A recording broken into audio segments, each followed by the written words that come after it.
کہ مساجد کے ساتھ تعلق یہ نسلوں میں برکت کا سبب ہے۔ تو اس خطبے کی ابتدا وہ میں صحیح بخاری کی ایک حدیث سے کروں گا۔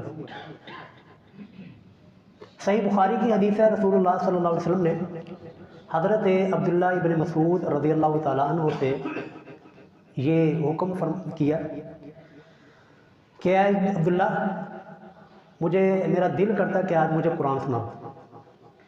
تو ابن مسعود رضی اللہ عنہ عرض کرتے ہیں، یا اللہ کے نبی، یا رسول اللہ، قرآن تو آپ پہ نازل ہوا ہے، اللہ نے قرآن تو آپ کے قلب اطہر پہ اتارا ہے، تو ہمیں چاہیے کہ ہم آپ کی زبانی قرآن سنیں، لیکن آپ ہمیں کہہ رہے قرآن سناؤ۔ حالانکہ صحیح بخاری میں آتا ہے کہ رسول اللہ صلی اللہ علیہ وسلم کے بارے میں صحابہ کرام کہتے ہیں کہ ہم نے اتنا خوبصورت قرآن پڑھنے والا وہ اپنی زندگی میں کبھی نہیں دیکھا جتنا خوبصورت رسول اللہ قرآن پڑھا کرتے تھے۔ لیکن اس کے باوجود حضرت ابن مسعود سے رسول اللہ نے فرمایا کہ میرا دل کرتا ہے کہ میں اپنی امت سے قرآن سنوں۔ لو جی، حضرت عبداللہ بن مسعود رضی اللہ تعالیٰ عنہ قرآن کی تلاوت شروع کرتے ہیں، سورۃ النساء شروع کر دیتے ہیں۔ سورہ نساء پڑھتے جب آیت نمبر 31 تک پہنچتے تو رسول اللہ صلی اللہ علیہ وسلم کی آنکھوں مبارک سے آنسو بہنا شروع ہو جاتے۔ ساتھ جو صحابہ کرام بیٹھے تھے انہوں نے ذرا کونی لگائی کہ رسول اللہ صلی اللہ علیہ وسلم کا چہرہ انور دیکھو، آپ کی آنکھوں سے آنسو رواں ہیں، آپ رو رہے ہیں۔ تو حضرت ابن مسعود رضی اللہ عنہ وہاں پر خاموش ہو جاتے۔ اب ہم نے یہ دیکھنا ہے کہ سورۃ نساء کی اس آیت میں وہ کون سی چیز ہے کہ جس چیز کی وجہ سے محبوب علیہ السلام کی آنکھوں سے آنسو بہنا شروع ہو گئے۔ ہمیں تو قرآن ہم پورا پڑھ جاتے ہیں، ہمارے دلوں کے اوپر تو کچھ اثر ہی نہیں نہ ہوتا، کیونکہ ہم نے ترجمے کے ساتھ تو پڑھنا نہیں ہوتا، ہم تو صرف انگلیاں لگانے کے قائل ہیں، ہم صرف انگلیاں پھیرنے والے ہیں۔ جب تک انسان قرآن کے اوپر صرف انگلیاں پھیرے گا زندگی نہیں بدلے گی، انسان کے دل کے اوپر انقلاب برپا نہیں ہو سکتا جب تک کہ آپ قرآن کو ترجمے کے ساتھ سمجھ کے نہیں پڑھیں گے۔ تو اس آیت میں آخر وہ کون سی چیز تھی جس میں محبوب علیہ السلام کی آنکھوں سے آنسو بہنا شروع ہو گئے؟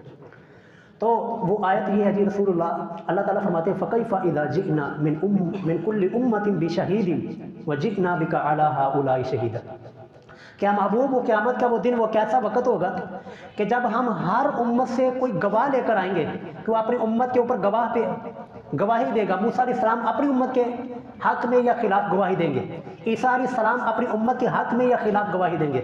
ہم محبوب فَكَيْفَ إِذَا جِئْنَا مِنْ كُلِّ أُمَّةٍ بِشَهِيدٍ وَجِئْنَا بِكَ عَلَىٰ هَٰؤُلَاءِ شَهِيدًا۔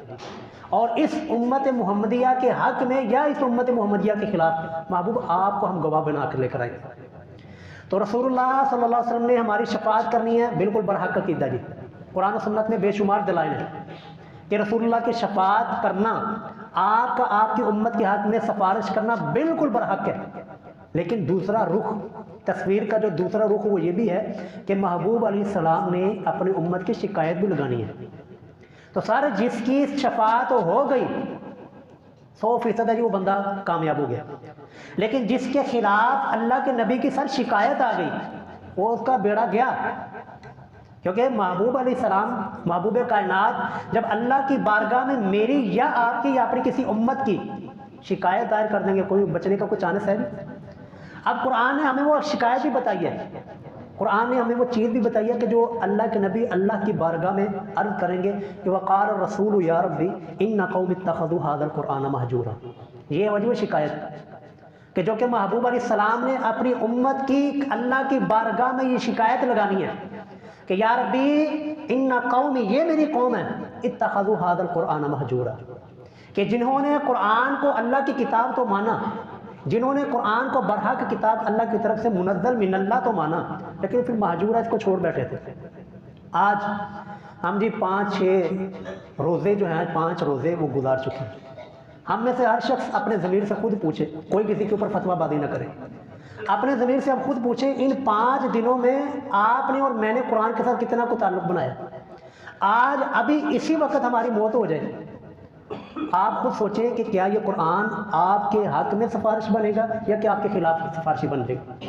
کیا اللہ کے نبی آپ کے حق میں سفارش کریں گے یا کہ آپ کے خلاف سفارش کریں گے؟ آپ نے یہ فیصلہ اپنے ضمیر سے خود پوچھ کے کرنا ہے۔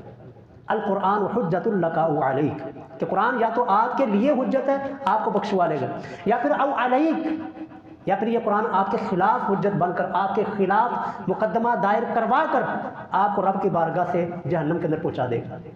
تو یہ چیز جی آپ نے میں نے اپنے ضمیر سے خود فیصلہ کرنا ہے۔ ابھی بھی وقت کچھ نہیں گزر گیا، ابھی بھی 25 کے قریب دن باقی ہیں۔ اپنا تعلق قرآن کے ساتھ مضبوط بنائیں، دن کے اندر قرآن کے لیے اپنا وقت نکالیں۔ رات کو قیام اللیل ہوتا ہے، تراویح پڑھی جاتی ہے، قرآن پڑھا سنایا جاتا ہے۔ ہم میں سے کتنے لوگ ہیں جو قرآن تراویح کے اندر بڑے شوق کے ساتھ سنتے ہیں؟ بہت کم لوگ ہوں گے۔ اور یہ آپ میری ریکویسٹ آپ سے سمجھ لیں کہ دن کے اندر کوئی ایک گھنٹہ نہیں یار، کوئی آدھا گھنٹہ ہی نکال لیں، پورے 24 گھنٹوں میں صرف آدھا گھنٹہ آپ، وہ یہ ہے کہ آپ نے قرآن کے اوپر انگلیاں نہیں پھیرنی بلکہ قرآن کو ترجمے کے ساتھ پڑھنا۔ اگر آپ اپنی زندگی کے اندر انقلاب چاہتے ہیں، آپ اپنی نسلوں کے اندر دین چاہتے ہیں، اپنے گھروں کے اندر برکات چاہتے ہیں، تو سر پھر قرآن آپ کو ترجمے کے ساتھ پڑھنا پڑے گا، تاکہ آپ کو پتہ چلے آپ کے رب نے آپ سے مطالبہ کیا کیا ہے، آپ کے رب نے آپ سے پوچھا کیا ہے، آپ کے رب نے آپ کو کس چیز کا حکم دیا ہے، کس چیز سے اللہ نے منع کیا ہے۔ پھر ہماری زندگیوں کے اندر انقلاب آئے گا۔ ہمارا رمضان المبارک آتا ہے تو سارے کی یہ سوچ ہوتی ہے بس جی میں آج اس رمضان میں جی 60 قرآن مکمل کرنے لیں، میں اس رمضان میں جی 10 قرآن مکمل کروں گا۔ پھر وہ کیا کرتا ہے؟ بس انگلیاں پھیرتا ہے۔ نہ ہی رمضان کے بعد کوئی چینجنگ آتی ہے، جو ہی رمضان ختم ہوتا ہے قرآن ٹھپ، انسان نماز سے بھی گیا، مسجد سے بھی گیا، نیک کاموں سے بھی گیا، سج سے بھی گیا، اور حلال تجارت سے بھی گیا۔ کیوں؟ کیونکہ اس نے رمضان میں صرف قرآن کے اوپر انگلیاں پھیری تھی۔ اگر یہی رمضان کے اندر اس نے قرآن کو ترجمے کے ساتھ پڑھا ہوتا تو یہ قرآن اس کو بتاتا کہ جھوٹ کتنا بڑا گناہ ہے، یہ قرآن اس کو بتاتا کہ یہ سودی کاروبار کتنا بڑا جرم ہے، یہ قرآن اس کو بتاتا کہ شرک کتنا بڑا جرم ہے۔ تو اس لیے عزیزو، یہ خطبے سے پہلے جو میں نے چند تمہیدی کلمات آپ کے سامنے عرض کیے ہیں کہ اپنا تعلق قرآن کے ساتھ مضبوط کریں، ترجمے کے ساتھ قرآن لازمی پڑھیں۔ اس رمضان المبارک کے اندر یہ آپ نیت کریں کہ ہم نے جہاں پر ناظرہ پڑھنا ہے، بہت اچھی بات ہے، ساتھ ترجمے کے لیے بھی اللہ آپ کو اور مجھے یہ توفیق دے، ہم وقت نکالیں۔ تو آتے ہیں اپنے موضوع کی طرف، کیونکہ خیر کا منبع اور مرکز، ہر طرح کی خیر وہ مساجد سے بانٹی جاتی ہے۔ اس منبر سے ہر قسم کی خیر کی بات کی جاتی ہے، ہر قسم کے شر سے لوگوں کو متنبہ کیا جاتا ہے، ہر قسم کے شر سے لوگوں کو روکا جاتا ہے۔ تو آج کے خطبہ میں نے ایک قرآنی سٹوری آپ کے سامنے رکھنی ہے کہ جس میں ایک عورت وہ یہ نظر مانتی ہے، توجہ میری طرف، ایک عورت وہ نظر مانتی ہے، منت مانگتی ہے کہ یا ربی انی نظرت لک ما فی بطنی محررا، کہ یا ربی میرے ہاں جو بھی بچہ پیدا ہوگا یا بچی پیدا ہوگی، محررا، یا ربی یہ تیرے دین کے لیے وقف ہوگی، یہ تیرے گھر بیت المقدس کے لیے، تیرے گھر کے لیے یا ربی وقف ہوگی، تیرے دین کے لیے وقف ہوگی۔ یہ بنیاد آپ نے یاد رکھنی۔ اگلا سارے کا سارا خطبہ اس بنیاد کے اوپر ہونا ہے کہ بنیاد کس چیز کے اوپر رکھی کہ یا ربی میرے ہاں جو بھی بیٹا یا بیٹی پیدا ہوگی وہ کیا ہوگی جی؟ اللہ کے دین کے لیے وقف ہوگی۔ یہ بنیاد آپ نے ذہن میں رکھنی ہے۔ اب اس نے یہ نیت تو کر لی، منت مانگ لی، نظر مان لی، لیکن اس کے ذہن میں یہ تھا کہ اللہ بیٹا دے گا، بچہ پیدا ہوگا، لیکن کیا ہوا جی؟ وہ بٹے کی بجائے بچی پیدا ہو جاتی ہے۔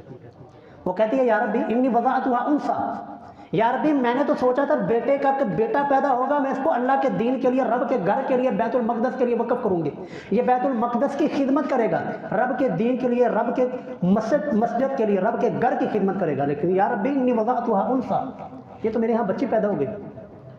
واللہ اعلم بما وضعت، اللہ فرماتے ہیں اللہ کو زیادہ بہتر پتہ ہے، اللہ زیادہ بہتر جانتا ہے کہ جو اس کے ہاں جو یہ پیدائش ہوئی ہے۔ لیکن آگے اللہ تعالیٰ نے ایک جو ہے وہ خوشخبری بتا دی۔ اللہ نے فرمایا وَلَيْسَ الذَّكَرُ كَالْأُنثَىٰ، کہ یہ جو آپ اس بچی کو ایک معمولی بچی سمجھ رہی ہو نا، اور اپنے ذہن کے اندر جو آپ نے بچے کے بارے میں جو سوچی تھی، جو فکر لی تھی، اور جو ایک منت مانگی تھی، نظر مانی تھی، وَلَيْسَ الذَّكَرُ كَالْأُنثَىٰ، یہ بچی جو ہے نا اس بچے سے بھی بہتر ہے، یہ اس بچی کو معمولی بچی نہ سمجھے۔ اب دیکھیے جی، اب اس بچی سے جی اللہ نے کتنی برکتیں دی۔ عنوان کیا ہے جی خطبہ جمعہ کا؟ یہ عنوان اور بنیاد آپ نے یاد رکھنی، پھر آپ کو یہ خطبہ سننے کا مزہ آئے گا۔ عنوان کیا ہے کہ مسجد کے ساتھ، اللہ کے گھر کے ساتھ تعلق نسلوں میں برکت کا سبب ہے۔ اور بنیاد ہم نے کس چیز کے اوپر رکھی ہے کہ ایک عورت منت مانگتی ہے کہ میرے ہاں جو بھی بچہ بچی ہوگی میں اس کو رب کے دین کے لیے، اللہ کے دین کے لیے وقف کروں گی۔ اب بچی پیدا ہوگی جی، اس کو بیت المقدس کی خدمت کے لیے، اللہ کے گھر کی خدمت کے لیے وقف کر دیا۔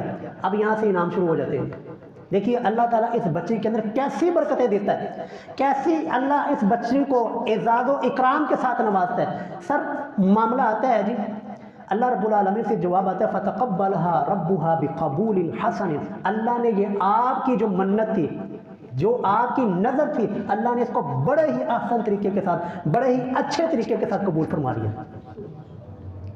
یہ اللہ کی طرف سے پہلا انعام ہے کہ جو نظر مانی گئی تھی، منت مانی گئی تھی، رب کے گھر کے لیے خدمت ہوگی، اللہ کے دین کے لیے وقف ہوگا، فَتَقَبَّلَهَا رَبُّهَا بِقَبُولٍ حَسَنٍ، اللہ نے اس کو بہت آسان طریقے کے ساتھ، اچھے طریقے کے ساتھ اللہ نے قبول فرما لیا۔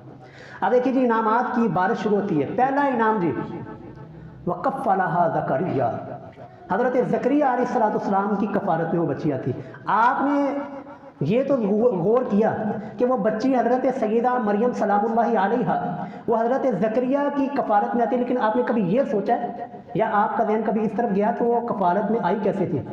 سر بیت المقدس کے امام کی بچی ہے، بیت المقدس کے امام کی بیٹی ہے۔ ہر شخص یہ چاہتا ہے، ہر شخص کی یہ خواہش اور تمنا کہ یار اس بچی کی پرورش میں کروں، حتیٰ کہ اس پرورش کے لیے پھر قرآن اندازی کی گئی۔ اتنے امیدوار تھے، پھر ان امیدواروں کے اندر قرآن اندازی کی گئی، اور قرآن اندازی بھی کیسے، یہ پرچیاں نہیں ڈالی گئی بلکہ وہاں پر ایک نہر جاری تھی، سب نے اپنی اپنی کلمے لے کر اس نہر کے اندر ڈال دیا، اور یہ طے یہ ہوا کہ جس کی بھی قلم پانی کے مخالف سمت میں جائے گی وہ سیدہ مریم کی کفالت کرے گا۔ اس کو بھی قرآن کریم نے بیان کیا کہ اذ یلقون اقلامہم وما کنت لدیہم اذ یلقون اقلامہم ایہم یکفل مریم، یار یہ وہی بچی ہے کہ جس کی ماں نے اس کو بہت معمولی سا سمجھا تھا، لیکن اللہ نے اب کرامات کی، اعزاز کی، عزتوں کی اب اللہ تعالیٰ نے ابتدا شروع کر دی کہ اللہ نے اتنا بڑا اس کے سامنے یہ معجزہ اور کرامت کر کے دکھا دی کہ سب نے کلمے ڈالی ہیں، لیکن سیدنا زکریا علیہ السلام کی جو قلم تھی وہ پانی کے مخالف سمت جانی شروع ہو گئی۔ تو قرآن کہتے ہیں کہ وَقَفَّلَهَا زَكَرِيَّا، تو اس قرآن اندازی کو جیتنے کی وجہ سے، قرآن اندازی کے اندر انعام میں آنے کی وجہ سے اللہ تعالیٰ نے وہ حضرت مریم کی کفالت حضرت زکریا علیہ السلام کے سپرد کر دی۔ پہلا انعام جی۔ دوسرا انعام جی وَكُلَّمَا دَخَلَ عَلَيْهَا زَكَرِيَّا الْمِحْرَابَ وَجَدَ عِندَهَا رِزْقًا، وہ معمولی سی بچی جس کو ماں نے بڑا معمولی سمجھا تھا، لیکن اس کی بنیاد بہت اعلیٰ بنائی تھی۔ بنیاد یہ بنائی تھی کہ یہ بچی اللہ کے دین کے لیے، رب کے قرآن کے لیے، رب کے دین کے لیے، رب کے گھر کے لیے وقف ہوگی۔ تو رب کا دوسرا انعام کیا ہوا جی؟ کلما دخل علیہا زکریا المحراب وجد عندها رزقا، کہ جب بھی زکریا علیہ السلام جن کی کفالت میں وہ بچی تھی، وہ جب مسجد میں محراب میں آتے ہیں تو دیکھا تو اسی بچی کے پاس بے موسمی پھل پڑے ہوئے ہیں، یعنی آج کے سردی کے موسم میں کہنا جی آپ آم پڑے ہوئے ہیں، آج کے زمانے میں تو شاید ممکن ہو کو فریج جو ہے باقی سسٹم موجود ہے، اس زمانے میں ذرا جا کے دیکھیے کہ جب بے موسمی پھل اس بچی کے سامنے پڑے ہوئے تو حضرت زکریا علیہ السلام پوچھتے ہیں کہ انا لکی ھذا، یہ پھل یہ کہاں سے آئے، یہ کون دیتا ہے؟ تو حضرت سیدنا مریم سلام اللہ علیہ کی زبان سے نکلتا ہے جی ہوا من عند اللہ، کہ یہ جو بے موسمی پھل ہے یہ من عند اللہ، یہ اللہ کی طرف سے ہے، یہ رب العالمین کی طرف سے۔ یار یہ بچی جب والدہ نے یہ نظر مانی تھی، اس نے یہ سوچا تھا کہ میری بچی کو اللہ اتنا اعزاز دے گا، اتنی عظمتوں سے نوازے گا کہ بے موسمی پھل اللہ تعالیٰ اس کو دے گا۔ یہ ہوتے جی مساجد کے ساتھ تعلق ہو تو اللہ نسلوں میں برکتیں دیتا ہے۔ تو دیکھیے جی اب اس کے بعد یہ دوسرا انعام، اس کے بعد پھر چلتی ہے حضرت زکریا علیہ السلام نے دیکھا کہ جو رب اس بچی کو اتنا اعزاز دیتا ہے، اتنی عظمتوں سے نوازتا ہے کہ بے موسمی پھل دیتا ہے، فوراً زکریا علیہ السلام بھی اپنے رب کی بارگاہ میں ہاتھ اٹھا دیتے ہیں۔ ہنالک دعا زکریا ربا، کہ زکریا علیہ السلام اپنے رب کے حضور ہاتھ اٹھاتے اور مجھے اور آپ کو یہ درس دے دیا، توجہ جی، مجھے اور آپ کو یہ درس دے دیا کہ آپ کے سامنے اللہ کا جتنا مرضی بڑا ولی اللہ کیوں نہ آ جائے، آپ کے سامنے، آپ کی آنکھوں کے سامنے جتنی بڑی کرامت کیوں نہ آ جائے، آپ نے ولی سے نہیں مانگنا، آپ نے ولی کے سامنے نہیں جھکنا، جھکنا رب کے سامنے، مانگنا رب کے سامنے۔ یار سیدہ مریم اللہ کی ولیہ، کتنا بڑا اللہ تعالیٰ نے کرامت کر کے دکھا دی کہ بے موسمی پھل پڑے ہوئے ہیں۔ ہمارے جیسا کوئی ہوتا تو انہی سے مانگنا شروع کر دیتا، کوئی نہیں، ایسا ہے کہ نہیں؟ ہمارے جیسا کوئی آج کے معاشرے کا کوئی فرد ہوتا اس نے سیدنا مریم سے ہی مانگنا شروع کر دینا تھا، لیکن زکریا علیہ السلام نے ہمیں توحید سمجھائی اور ہمیں یہ بتایا کہ جتنا مرضی ولی اللہ کیوں نہ آ جائے، جتنی مرضی بڑی آپ کوئی کرامت کوئی ولی کر کے دکھا دے، آپ نے اس سے نہیں مانگنا، بلکہ ہنالک دعا زکریا۔ زکریا علیہ السلام نے کس کے سامنے ہاتھ کھلائے جی؟ اللہ کے سامنے. تو یہ مجھے اور آپ کو درس دیا جی توحید کا بھی کہ یا ربی اگر بے موسمی پھل مل سکتے ہیں تو بے موسمی اولاد کیوں نہیں مل سکتی. اور وہاں پر دعا کرتے ہیں کہ یا ربی کہ ہب لی من لدنک ذریۃ طیبہ، مجھے بھی یا اللہ پاکیزہ اولاد عطا فرما جو کہ اسی کے ساتھ اسی طرح میں بھی یہ نیت کروں کہ وہ بھی دین کے لیے وقف ہوگا. تو زکریا علیہ السلام یہ دعا کرتے ہیں تو قرآن میں جو ہے اس کا کریڈٹ بھی سیدہ مریم کو ہی جاتا ہے جی. تو اللہ رب العالمین سے یہ تیسرا اور چوتھے نمبر پر جی یہ خوشخبری آتی ہے زکریا علیہ السلام کی دعا بھی اللہ تعالیٰ قبول کر دیتے ہیں. اور وہاں پر آتا ہے جی زکریا علیہ السلام کہ ابھی موجود ہیں محراب کے اندر ہی موجود ہیں تو وہیں پر فنادت الملائکۃ وہو قائم یصلی فی المحراب ان اللہ یبشرک بیحییٰ. کیا زکریا تو نے رب کے سامنے ہاتھ اٹھائے اپنے بچے کے لیے بیٹے کے لیے دعا کی. رب نے صرف بیٹا ہی نہیں دیا، بیٹے کا اللہ نے نام بھی رکھ دیا یحییٰ، اور ومصدقا بکلمۃ من اللہ وسیدا وحصورا ونبیا من الصالحین. سید بھی بنایا، حصور بھی بنایا یعنی اپنی نظروں کی حفاظت کرنے والا، ونبیا من الصالحین اور پاکیزہ اور نیک نبی کو بھی اللہ تعالیٰ اس کو بنائے گا. کتنا جی بنیاد کس چیز کے اوپر تھی کہ میری یہ بچی اللہ کے دین کے لیے، مسجد کے لیے، اللہ کے گھر کے لیے وقف ہوگی. کتنے انعام ہو گئے. چوتھا آیا جی آگے انعام چلتے ہیں. زکریا علیہ السلام عرض کرتے ہیں یا ربی میں تو بوڑھا ہو چکا ہوں، ربی انا یکون لی غلام، میرا بچہ کیسے ہو سکتا ہے، وقد بلغنی الکبر وامرأتی عاقر، میں بھی بوڑھا ہو چکا ہوں، میری بیوی بھی بانجھ ہے، کیسے ہو سکتا ہے. لیکن اللہ رب العالمین نے یہ اشارہ دیا کہ آپ نے رب کو پکارا ہے، اور رب کو پکارا ہے اور کس کی وجہ سے پکارا ہے، سیدہ مریم سلام اللہ علیہا کی وجہ سے. لہذا اللہ قال کذالک اللہ یفعل ما یشاء، اللہ ایسے ہی کرتا ہے اپنے دین کے لیے نکلنے والوں کو اللہ اسی طرح اعزاز و اکرام کے ساتھ نوازتا ہے، اسی طرح اللہ ان کی حوصلہ افزائی کرتا ہے، اسی طرح اللہ ان کو عزتوں سے نوازتا ہے، اسی طرح اللہ ان کی نسلوں کے اندر برکت رکھتا ہے. اس کے بعد جی مختصر کرتے ہیں جی آگے انعام چلتے ہیں جی. حضرت سیدہ مریم اللہ فرماتے ہیں یا مریم ان اللہ اصطفاکی وطہرکی واصطفاکی علی نساء العالمین. پانچواں انعام جی اللہ تعالیٰ نے کیا اسی بچی کو. یار یہ سیدہ مریم کی والدہ نے یہ ذرا سوچا بھی تھا کہ میں جس بچی کو ایک معمولی سی سمجھ رہی ہوں اور میں اس کو اللہ کے گھر کی خدمت کے لیے لگا رہی ہوں، اللہ اس کو اتنی عزتیں دے گا کہ اللہ اس کو پوری نساء العالمین، پوری دنیا کی عورتوں میں سب سے زیادہ فضیلت دے دے گا. ان اللہ اصطفاکی، اے مریم اللہ نے تجھے چن لیا، واصطفاکی علی نساء العالمین، اللہ نے تمام جہان کی عورتوں میں سے تجھے فضیلت دے دی.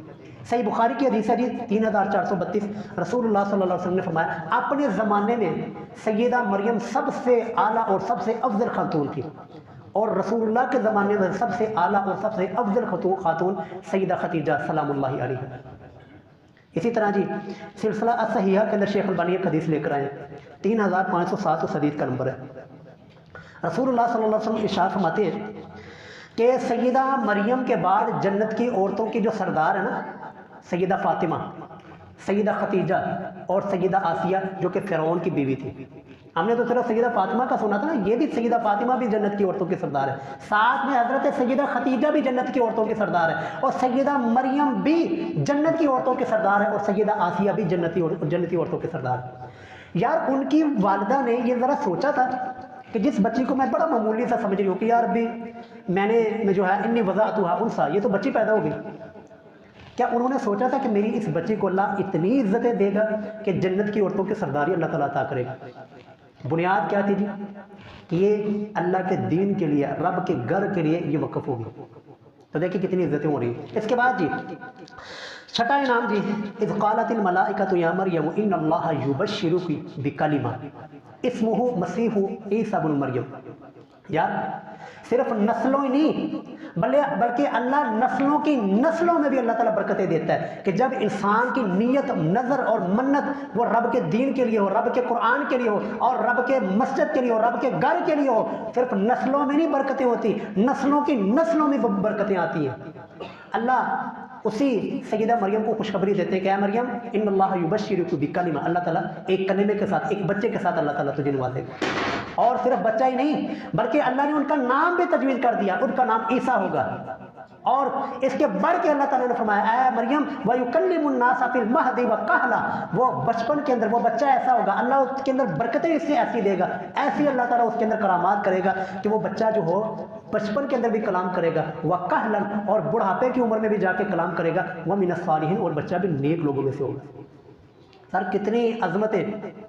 یہ سیدہ مریم کی والدہ نے سوچا بھی نہیں ہوگا کہ یار جس کو میں معمولی سی سمجھ رہی ہوں اللہ اتنی برکتیں دے گا، کہ اللہ نے بغیر وہ جو ایک اللہ کا قانون ہے کہ میاں بیوی کے ساتھ اللہ تعالیٰ اولاد کے ساتھ نوازتے ہیں، اللہ نے اس قانون کو بھی ختم کر دیا، اور اتنی اللہ نے عظمتیں دے دی، اتنی اللہ نے فضیلت دے دی، اس قانون کو ختم کرتے ہوئے اللہ نے سیدہ مریم کو وہ فضیلت عطا کر دی جو کہ کائنات کی کسی دوسری عورت کو عطا نہیں کی، کہ اللہ تعالیٰ نے بیٹے سے نواز دیا، اور بیٹا بھی پھر وہ کہ جس نے اپنی بچپن کی حالت میں ماں کی گود کے اندر کہہ دیا اچھا انی عبد اللہ آتانی الکتاب وجعلنی نبیا، کہ مجھے کوئی عام بچہ نہ سمجھو، میں اس کا نواسا ہوں کہ جس عورت نے یہ نظر مانی تھی یا ربی یہ عورت یا یہ بچی ہے یہ تیرے دین کے لیے، تیرے قرآن کے لیے، تیری مسجد کے لیے، تیرے گھر کے لیے وقف ہے، تو لہٰذا مجھے اللہ نے اتنی برکتوں سے نوازا ہے، وجعلنی مبارکا اینما کنت، میں جہاں پر بھی ہوں اللہ نے مجھے بابرکت بنایا۔ سر کتنی عظمتیں ہیں جی! کیا سیدہ مریم کی والدہ نے یہ سوچا تھا کہ اللہ میری بچی کو اس طرح اعزاز و اکرام سے نوازے گا کہ اللہ تعالیٰ اس کے بچے کو اللہ تعالیٰ نبی بنائے گا، اور میرے اس نواسے کے لاکھوں نہیں سر کروڑوں بھی چھوڑ دے، اربوں کے اندر فالوور ہوں گے۔ آج دیکھیں ہم اسی بچے کو بڑے ہی اعزاز بڑی اکرام کے ساتھ نام لیتے ہیں، عیسیٰ، سیدنا عیسیٰ علیہ السلام۔ عیسائی جو ہیں وہ بھی فالوور ہے، وہ الگ طور پر ہے، وہ غلط ہے، لیکن ہم اربوں کی تعداد میں اسی بچے کے اسی نواسے کے فالوور ہیں۔ یہ سیدہ عیسیٰ علیہ السلام ان کے نواسے لگتے ہیں نا، تو دیکھیں جی کتنا اللہ تعالیٰ اعزاز و اکرام، لیکن بنیاد کیا جی؟ اللہ کے گھر کے لیے، دین کے لیے، بیت المقدس کی خدمت کے لیے۔ تو یہ ہمیں جو ساری کی ساری ان چیزوں کے اندر جو ہمیں جو سبق ملتا ہے، جو ہمارے لیے سوچنے کی چیزیں ہیں، وہ یہ ہے کہ جی جس نے بھی یہ منت اور نظر مان لی، جس نے بھی یہ ارادہ کر لیا کہ میرا یہ بچہ، میری یہ بچی اللہ کے قرآن کے لیے، اللہ کے دین کے لیے، رب کے گھر کے لیے وقف ہوگی، سر اس کے اندر، اس کے گھر کے اندر، اس کی اولاد کے اندر، اولاد کی اولاد کے اندر بھی اللہ تعالیٰ برکتیں دے دیتے ہیں۔ اسی طرح جی آگے آ جی آخری انعام پھر بات ختم کرتے ہیں۔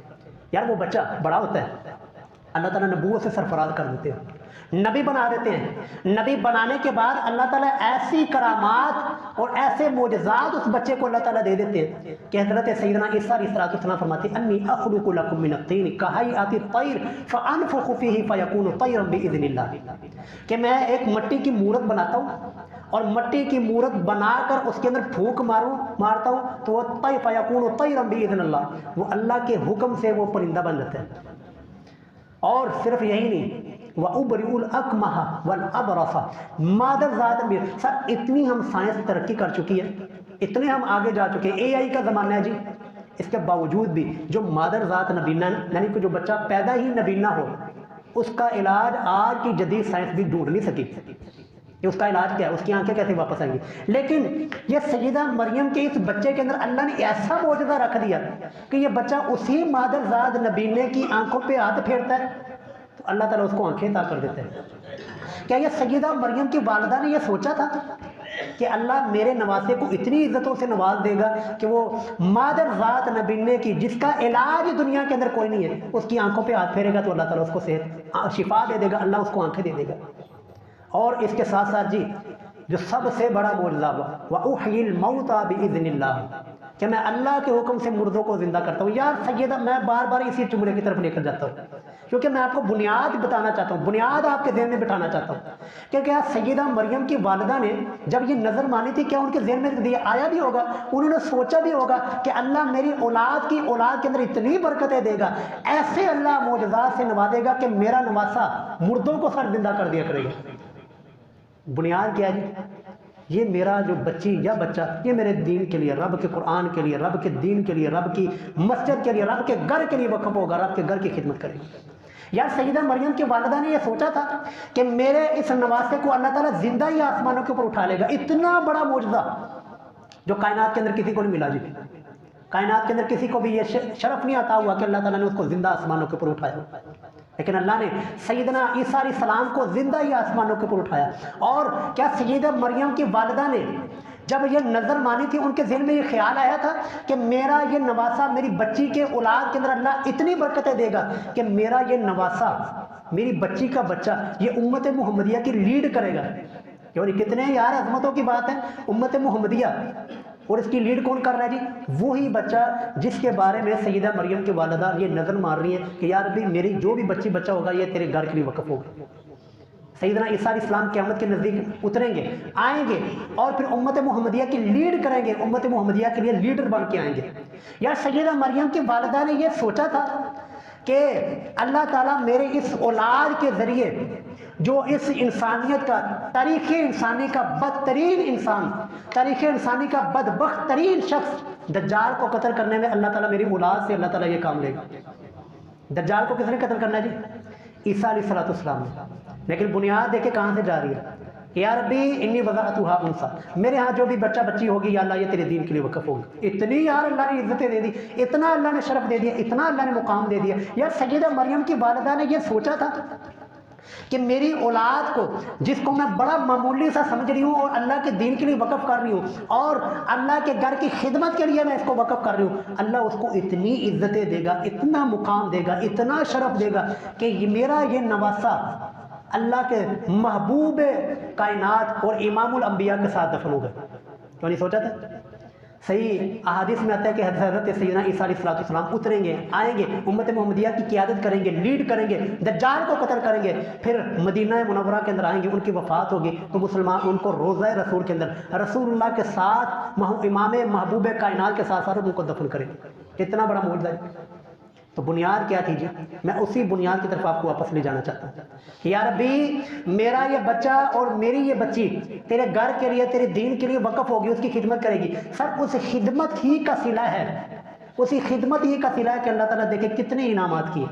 تو آج جی ہمارے لیے، میرے لیے، آپ کے لیے یہ سبق ہے کہ رب کے گھر کو اگر آپ کے مال کی ضرورت پڑے تو آپ کی جیبیں بڑی ہوئی نہیں ہونی چاہیے. آپ کے گھر کے اندر جو ہے، جو بھی ہو، جتنا بھی آپ کر سکتے ہیں، جتنی آپ استطاعت رکھتے ہیں، جتنی آپ طاقت رکھتے ہیں، آپ اللہ کے گھر کے لیے، رب کے دین کے لیے اپنا مال پیش کر دیں.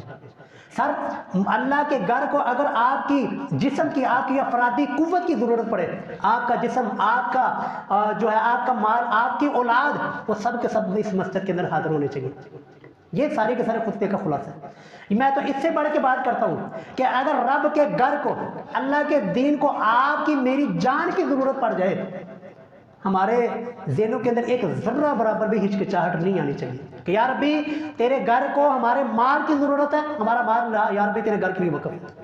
یا ربی تیرے گھر کو ہمارے جسم کی اور ہماری افرادی قوت کی ضرورت ہے. ہم انشاءاللہ آج سے اپنے افراد سمیت، اپنے بیوی بچوں کے سمیت ہم مسجد میں جایا کر نماز ادا کریں گے، جمعہ پڑھیں گے اور اپنے لیے، اپنے آپ کو دین کے لیے، رب کے قرآن کے لیے، رب کے گھر کے لیے وقف کریں گے. اور یا ربی اگر وقت آیا اور ایسا موقع آیا کہ رب کے گھر کو، رب کے اس گلشن کو اور رب کے دین کو ہماری جان کی بھی ضرورت پیش آ گئی، ہم جان بھی دینے کے لیے تیار ہیں. تو دیکھیے جی، پھر آپ کے اندر اور آپ کی نسلوں کے اندر، آپ کی نسلوں کی نسلوں کے اندر کیسے اللہ تعالیٰ برکتیں دیتے ہیں، کیسے اللہ تعالیٰ پھر ان کو اعزاز و اکرام سے نوازتا ہے. تو اللہ رب العالمین جی اس کے ساتھ ایک آخری حدیث سنا کر بات ختم کرتے ہیں. رسول اللہ، یہی مسجد کے حوالے سے جی، رسول اللہ صلی اللہ علیہ وسلم کی خدمت میں ایک حبشی عورت جو ہے وہ مسجد کی صفائی کیا کرتی تھی. تو کچھ دن ہوئے کہ وہ عورت نظر آنا بند ہو گئی. رسول اللہ نے پوچھا جی وہ عورت کہاں گئی؟ تو صحابہ کرام نے بتایا رسول اللہ اس کا انتقال ہو گیا، ہم نے آپ کو بتانا مناسب نہیں سمجھا، آپ آرام کر رہے تھے، ہم نے اس عورت کو راتوں رات ہی دفن کر دیا. صحابہ کرام کہتے ہیں ہم نے اس کو، عورت کو بڑا معمولی سا سمجھا، بڑا چھوٹا سمجھا کہ یہ کوئی معاملہ ہی نہیں ہے، یہ کوئی اتنا اہم معاملہ ہی نہیں ہے کہ جو ہم محبوب کائنات کو بتائیں. لیکن سر اللہ کی نظر میں، اللہ کے محبوب کی نظر میں مسجد کے ساتھ تعلق رکھنے والا، اللہ کے گھر کی خدمت کرنے والا وہ کتنا پیارا ہے. محبوب علیہ السلام نے فرمایا تم نے مجھے کیوں نہیں بتایا، ابھی میرے ساتھ چلو، مجھے اس کی قبر بتاؤ. سر قبر پر جاتے ہیں، رسول اللہ صلی اللہ علیہ وسلم اس کی قبر پر جا کر جنازہ پڑھتے ہیں اور دعا کرتے ہیں. یار محبوب کائنات کا دعا کرنا اللہ بھی قرآن میں فرماتے ہیں ان صلاتک سکن لہم، محبوب آپ کا ان لوگوں کے حق میں دعا کرنا ان کو بڑا سکینت کا باعث ہے، بڑا ان کے لیے اطمینان کا باعث ہے۔ تو محبوب علیہ السلام اسی عورت جو کہ مسجد کی خدمت کیا کرتی تھی، مسجد کے ساتھ تعلق تھا، اسی عورت کی قبر پر جا کر دعا بھی کرتے ہیں، جنازہ بھی پڑھاتے ہیں، سارے اس کے لیے مغفرت کے لیے بھی دعا کرتے ہیں۔ تو یہ جی ہمارے لیے آخری سبق ہے کہ اپنا تعلق قرآن کے ساتھ، اللہ کے دین کے ساتھ، اللہ کے گھر کے ساتھ۔ رمضان المبارک میں ویسے لوگوں کے دل نرم ہوئے ہوتے ہیں، تو یہ سبق لے کر جائے، اپنا تعلق جو ہے اپنی اولادوں کا تعلق، اپنے رشتہ داروں کا رخ وہ اللہ کے گھروں کی طرف، اللہ کے قرآن کی طرف، اللہ کے دین کی طرف جوڑے۔ اللہ رب العالمین ہمیں اس کے مطابق عمل کرنے کی